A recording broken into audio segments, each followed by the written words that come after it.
Polígrafo de la Estrella de Panamá. Bienvenidos al Polígrafo de la Estrella de Panamá. Es un gusto saludarle. Hoy vamos a conversar con el presidente de los industriales de Panamá, el presidente del Sindicato de Industriales de Panamá.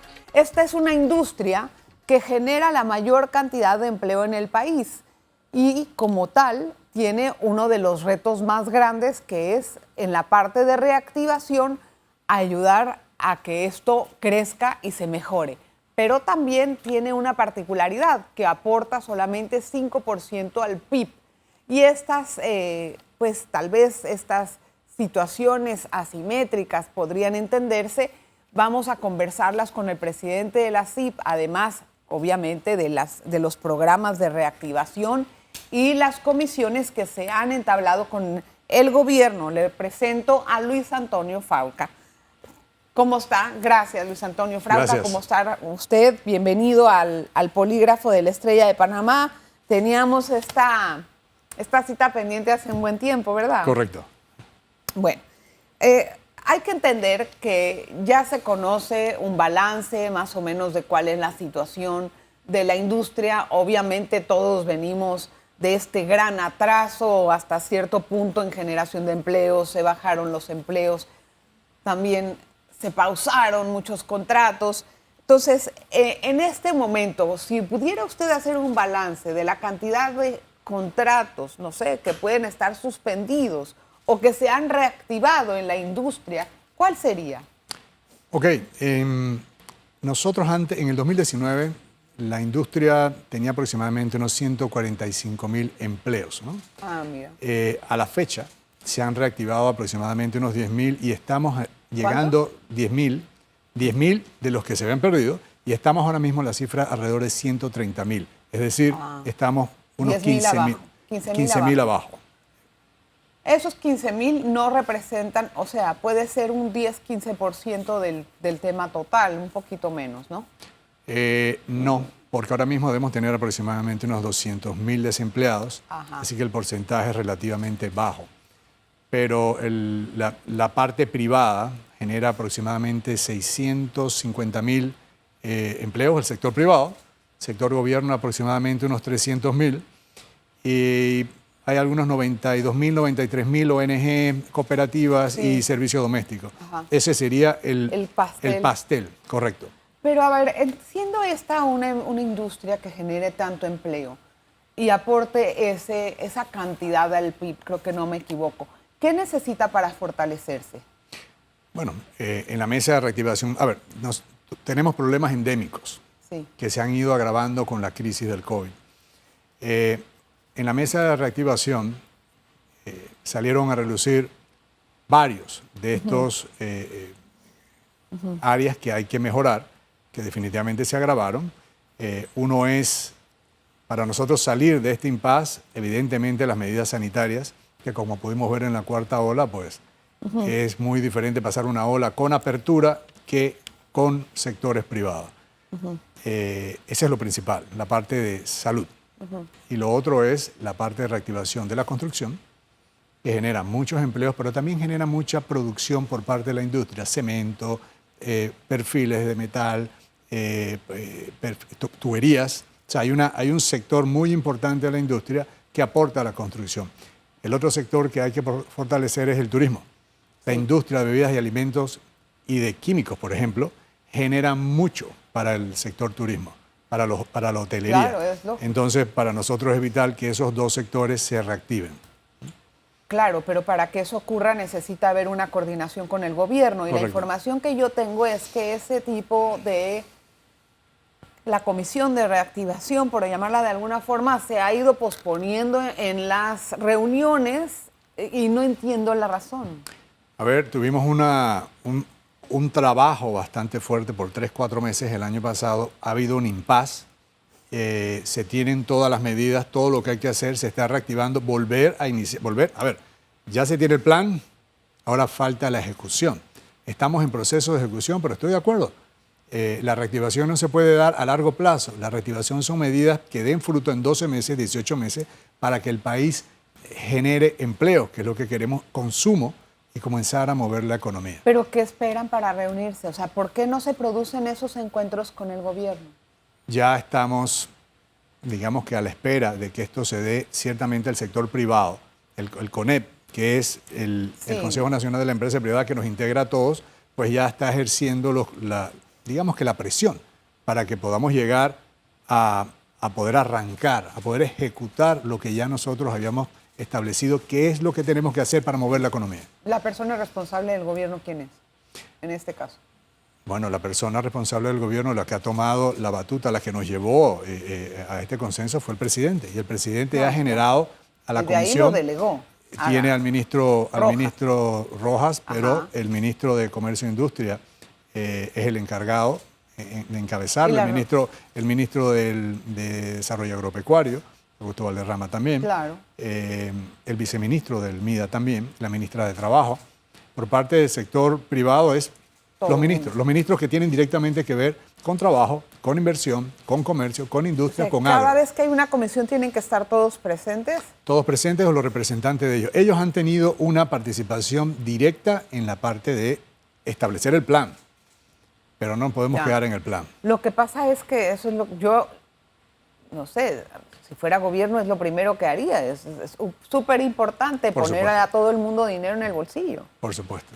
Ahora, hay una crítica bien grande, ¿sabe?, de los sindicatos. Muchas veces este tipo de comisiones las aprovechan, no de los sindicatos, de los empresarios en general, para pedir subsidios de otras cosas. Y tampoco el gobierno puede estar dándole subsidios a ustedes en todo. De por sí ya hay una gran cantidad de dinero que se va de transferencias directas a la población. ¿Por qué están pidiendo subsidios? ¿Quién pide subsidios? O sea, hay, por ejemplo, en la parte agropecuaria hay subsidios, en la parte de la industria piden exoneraciones. Entonces, en estas reuniones, también cuando se debe de trabajar en planes, muchas veces se entremezclan este tipo de... Sí, y estoy 100% de acuerdo. Por ejemplo, en mi sector, en nuestro sector, industria, existe una ley 76 que está en revisión porque, por ejemplo, hay algunos incentivos que no son tan incentivos, que muy pocos aprovechan. Ese incentivo que yo no puedo hacer efectivo, hago la inversión y tengo algún retorno, no se está dando en una forma, digamos, efectiva. Así que muchos o la gran mayoría no utilizan esos incentivos. No es, nosotros tenemos un incentivo de, si yo reinvierto, que es lo que queremos hacer en este país, reinvertir, yo puedo retornar me retornan el 40% de la inversión. Miren la palabra que estoy utilizando, retornar.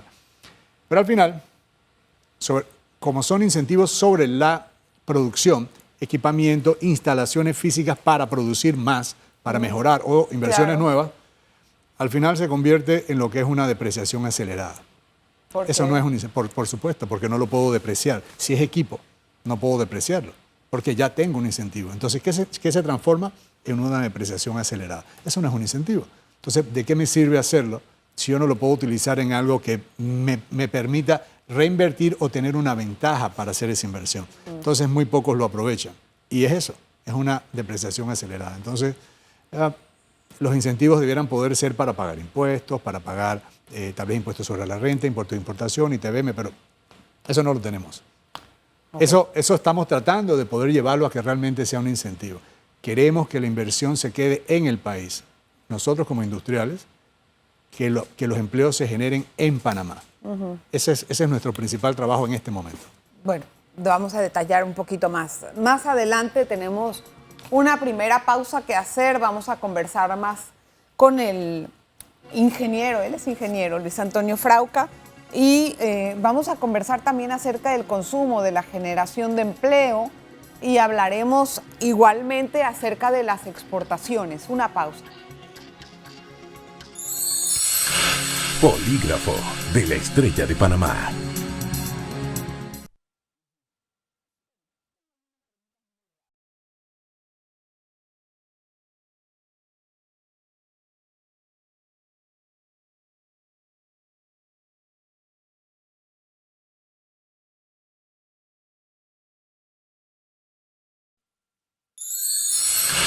Polígrafo de la Estrella de Panamá.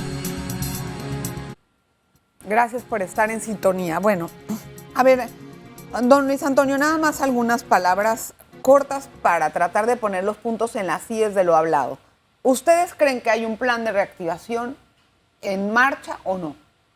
Hay un plan económico. Hay un plan de reactivación, se está poniendo en marcha.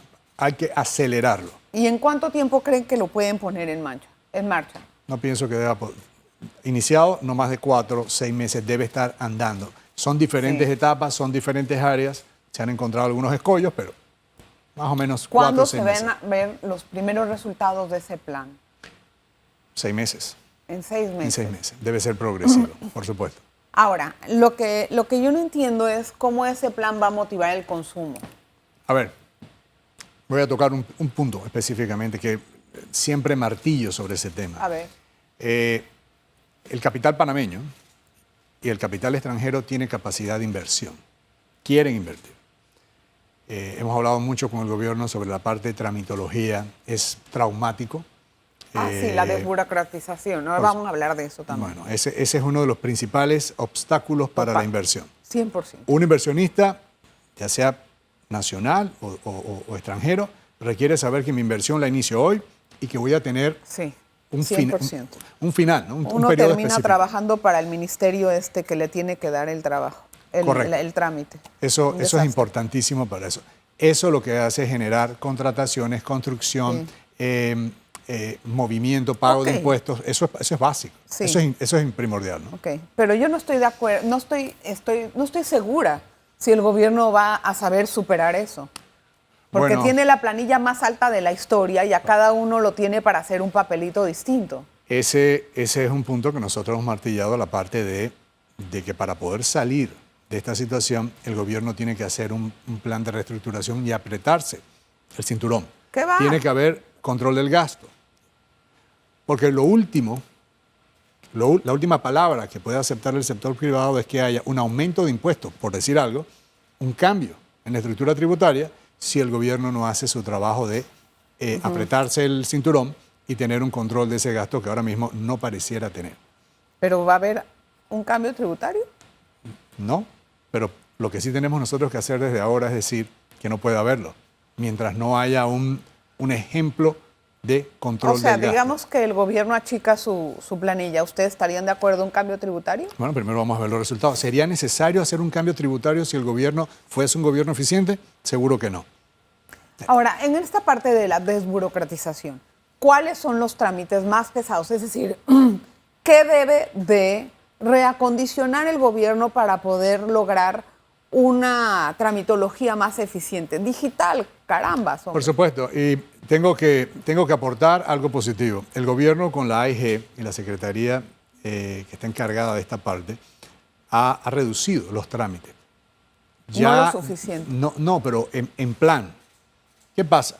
Muchas de las instituciones carecen del personal técnico, muchas no, digamos que la mayoría o todas, carecen del personal técnico, del presupuesto, de la tecnología, de la infraestructura que permita poder entrar a digitalizar. En ese escollo se han encontrado. Nosotros hemos visto qué es lo que se ha desarrollado y nos parece que es bastante bueno. Hay trámites 40 pasos que lo han reducido a 4 o 5. Entonces, eso nos indica, por ejemplo, cuando haces un trámite de construir, por ejemplo, vas a construir algo, la ventanilla única toda la información ya está en el sistema. Paz y Salud del IDAM, municipales, todo está ahí. No tienes que llevarlo. Ellos hablan esa información que es única y no tienes que volver a pasar por eso. Eso es lo que estamos esperando todos nosotros. Pero la parte de tecnología y de tecnificación del personal es el principal escollo que tiene el gobierno en este momento. Bueno, esa es una parte que tenemos que ver cómo se debe de resolver. Pero en efecto, o sea, la inflación en muchos países nos ha pegado aquí como una parte de coletazo, por así decirlo, y se ha importado, dicen por allí. Hay muchos productos más caros por la escasez también de productos que hubo en la cadena logística por la pandemia. ¿Eso cómo está afectando a la industria en este momento? ¿Ustedes ya tienen la cadena logística entera, completa, están trabajando, tienen escasez? ¿Cómo les impactó? Nos ha impactado de todas las formas. A ver, principalmente los productos en origen han subido 3 y 4 veces en un año. Por año. Segundo, la especulación de flete. Voy a utilizar Uy, la palabra especulación de flete. Un flete Sí, a China, $4.000, hoy está en 18, $20.000. Todavía no baja. Todavía no baja.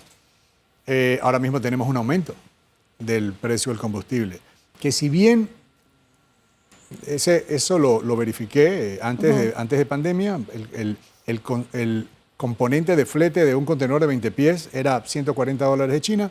En plena pandemia, en el peor momento del costo de flete, era 145. Es decir, el combustible no tenía un efecto sobre el precio del flete. O sea, podemos determinar especulación y otros problemas de falta de contenedores, congestionamiento de carga.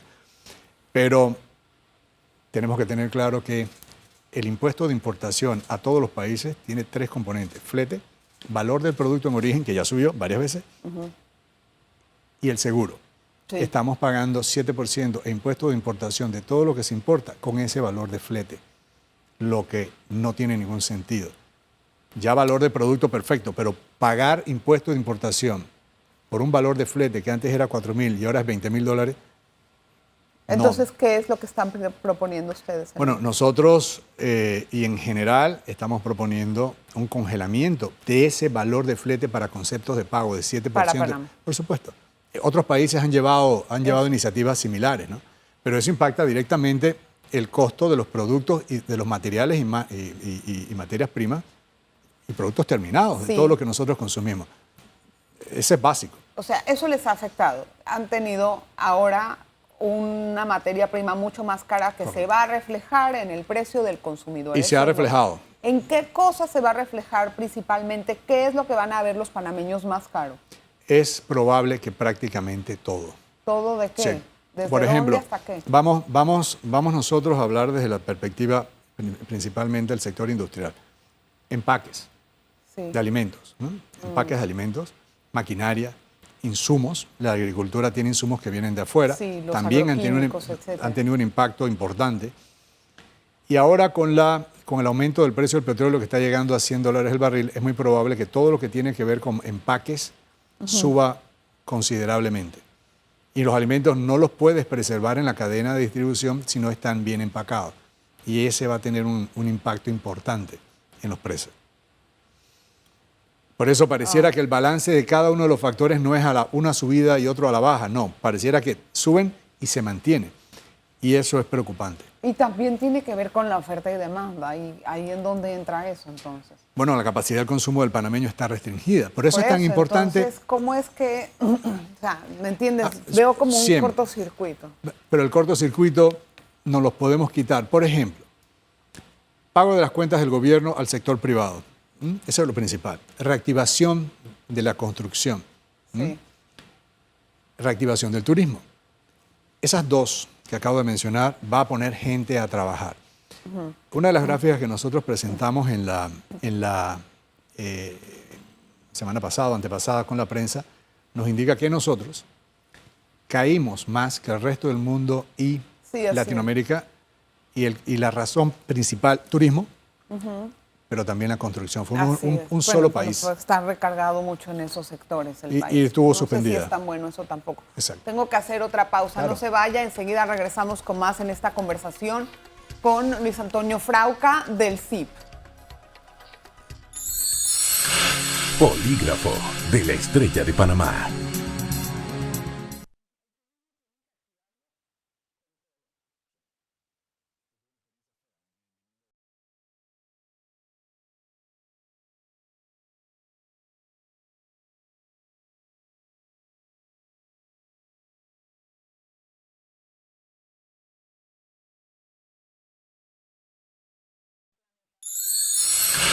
Polígrafo de la Estrella de Panamá. Gracias por continuar en sintonía. Poco tiempo y muchas preguntas, tan típico.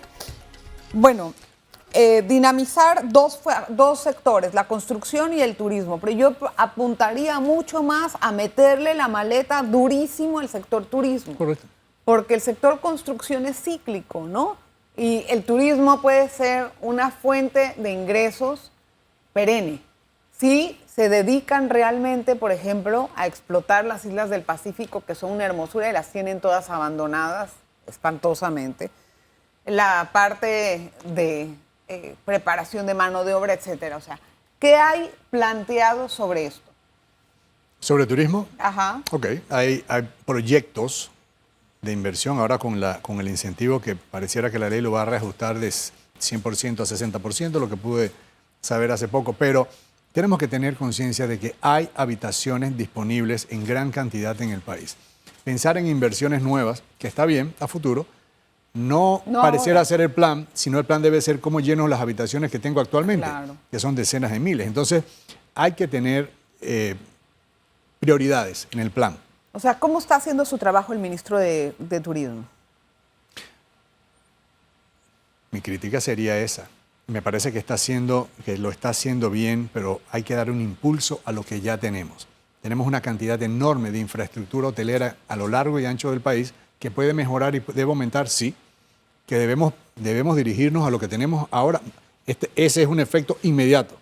Las inversiones son a largo plazo, 2, 3, 4 años. Nuestro país necesita turistas ahora. Y lo otro es inversión en infraestructura en el resto del país para poder llevar industrias que están interesadas en establecerse en el resto del país, pero necesitamos infraestructura, agua, carreteras, energía todo redundante. parece estar en pañales, es increíble. O sea, el país necesita un empujón y una inversión inmensa y no tenemos dinero. O sea, al menos el dinero disponible se está usando en lo que tal vez no es la mejor opción. Exacto. Entonces, ¿cuál va a ser la reforma del presupuesto que van a proponer? Llegaste al meollo del asunto. ¿Dónde invertimos? ¿Dónde invertimos? Donde más rápido tengamos retorno de esa inversión. Y no es en el gasto. No es en el gasto. Es inversión en infraestructura que me puede llevar negocios, inversión, industria, turismo, comercio. Eso es lo que necesitamos. ¿El gobierno está consciente de eso? Sí está consciente, pero tenemos un regazo, estamos un poco rezagados en la parte de la parte de salud, me parece que estamos bien, pero ¿qué pasa con educación? ¿Cómo llegan? Sí. Tenemos leyes como EMA para poder atraer inversión, pero necesitamos capacitación. Entonces, en ese sentido, ustedes siempre se han quejado de que no existe mano de obra calificada. ¿Qué necesitan para que exista esa mano de obra calificada? Enfoque. ¿Qué es lo que nosotros necesitamos? Voy a hablar única y exclusivamente por el sector industrial. ¿Qué requiere la industria? Y lo he repetido varias veces, no somos más que cascos y botas. Necesitamos gente en la área de finanzas, ventas, distribución, logística, producción. Las inversiones que se están intentando atraer son de alta tecnología y una de las quejas es, ¿tienen ustedes personal técnico? No quiero hablar de nuestros vecinos, pero nuestros vecinos se están llevando inversión de alta tecnología y nosotros necesitamos esas inversiones aquí. ¿Qué necesitan? O sea, ¿cómo hacemos esa? Esa es una capacitación especializada. Ya la hay. Hay el instituto en Tocumen. ¿Eso ITSE. está dando esos resultados? Sí, la infraestructura está bien, falta equipamiento. Y equipamiento no solo la parte de equipos, sino la parte de capacitación. Por eso. Profesores. El Instituto Don Bosco está haciendo una belleza, los invito a que lo visiten. Tiene equipos que no existen en este país, con una infraestructura espectacular. Eso es lo que necesitamos. La industria, la empresa privada está apoyando, pero requerimos, eso no son 100 o 200 unidades por año, estamos hablando de mucho más, si queremos atraer inversión. O sea, que se multipliquen ese tipo de situaciones. Y la infraestructura, nunca olvidemos infraestructura. Sí. Una industria no se puede establecer si no hay agua y energía. Ahora, en cuanto al consumo, ¿cuándo se espera que haya un repunte en este sentido? Lo mismo. Sin construcción y sin turismo que pueda reactivar la actividad industrial y comercial es lo que va a hacer que nosotros tengamos consumo, capacidad. Pero se recarga solamente en dos áreas. No. Me llama la atención. ¿Por qué? Porque esas dos áreas generan contrataciones en gran escala, generan consumo en gran escala de industria local e incluso de importaciones. Eso es lo que nosotros necesitamos. Actividades son como una lanza de... Son punta de lanza, por supuesto, y dan tranquilidad, porque a medida que eso suceda, comercio e industria reinvierten. Pero bueno, ¿y qué hay de los planes de infraestructura que tiene el gobierno para este año? Que han hablado de que el país entero va a estar en construcción. ¿Eso es suficiente? Debiera ser suficiente, pero lo primero que tiene que hacer es pasar del plan a la ejecución. Eso es lo principal. Yo creo que si no hay plata no va a ser fácil. Es que plata para inversión siempre hay. Plata para gasto es lo que no necesariamente va a haber. Y no podemos seguir endeudándonos para cubrir gastos. No. Correcto, no todo el mundo está de acuerdo con esa premisa. El problema es que muchas veces no hay una conciencia que vaya de la mano sin que sea populista, no sé cómo explicarlo. Sí, los subsidios hay que irlos reduciendo con el tiempo. Esa inversión que estamos haciendo en subsidios no tiene un plan de reducción, tiene un plan de actualización. Vamos a extenderlo por 6 meses más y 6 meses más y no le estamos enseñando a trabajar. Tenemos que volverlos a la formalidad. Bueno, la última pregunta tal vez. ¿Las exportaciones cómo están andando? Han aumentado de los productos que no tienen que ver con cobre. Ajá. Estamos aproximadamente en 2050, 2100 millones. Tiene un componente alto de cobre y 750 millones aproximadamente en las que no tienen que ver sacando el cobre, ¿no? Han ido aumentando. Fue un buen año, digamos un buen año donde nos estamos recuperando, pero pensamos que necesitamos exportar más. Necesitamos mejorar esa balanza comercial. No, obviamente, Panamá ha sido un país importador netamente y lo único que se había pues caracterizado por muchos años es ser un país de servicios y esto tiene que cambiar la dinámica porque, bueno, hay algunas cosas en el mundo que nos han cambiado, también tenemos ciertas restricciones y lo importante ahora es tratar de buscar nuevas fuentes de ingreso y de empleo también. Gracias, don Luis Antonio. Gracias a ustedes por la invitación, a la orden. Al contrario, es un gusto tenerlo. También gracias a usted por la atención que brinda a este programa. Ya sabe que estamos a la orden y nos vemos la próxima.